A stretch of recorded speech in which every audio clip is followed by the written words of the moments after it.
Pangulong may SONA, may State of the Buckwheat Address naman ang ilang taga-Marawi na lumikas sa Iligan City.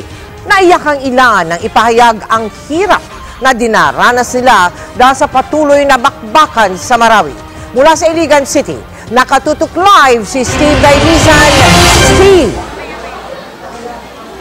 Mel, bibihira yung mga telebisyon sa mga evacuation center. Maswerte na merong isa dito sa Maria Cristina Gymnasium at talaga namang tinutukan ng mga kababayan nating Buckwheat mula Marawi itong ikalawang State of the Nation address ni Pangulong Rodrigo Duterte.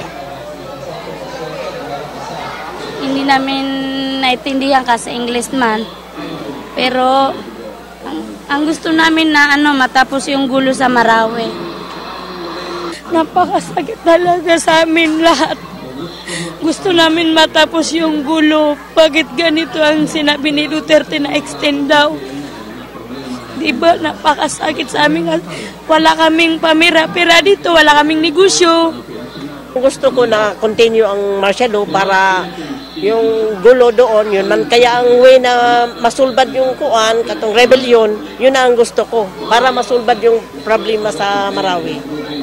Paulit-ulit na tanong ng mga evacuee, kailan ba sila makakauwi? Sa sarili nilang State of the Buckwheat Address o SOBA, itinangis nila ang pasakit na dinaranas habang tumatagal ang bakbakan sa Marawi. Pangulong Presidente, kung pwede po mabawi ang extension ng martial law, please bawiin mo na. Kawawa na po kami. Kahit anong makain namin sa lugar namin, sapat na yun sa amin. Nandun kami sa tamang lugar namin. Para sa akin, nilay isang nanay na mas gugustuhin kong marinig ang ingay ng putukan ng Marawi. Mas kaysa maririnig ko ang pag-iiyak ng mga bata at saka yung araw-araw na tinukuan. Yung araw-araw na diba nila, hindi namin matugunan. Please, Pangulong Duterte. Sa Freedom Park ng Iligan, hindi may ladad ang mga bitbit na poster at streamer ng mga magkikilos protesta sana.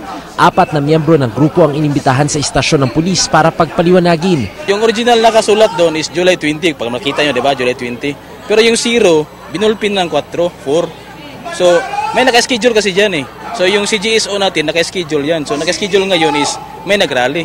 So, gusto nila agawan. May permit naman dyan. Sa mga pangyayari na naganap simula kanina umaga, sabotahe mismo ng local government unit.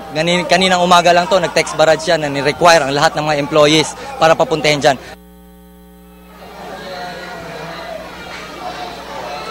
Alam mo Mel, kung meron mang pangakong pinangahawakan yung mga Maranao mula kay Pangulong Duterte, yan yung pagbangon at panunumbalik sa normal ng kanilang buhay sa lalong madaling panahon, Mel. Maraming salamat sa iyo, Steve Dailisan.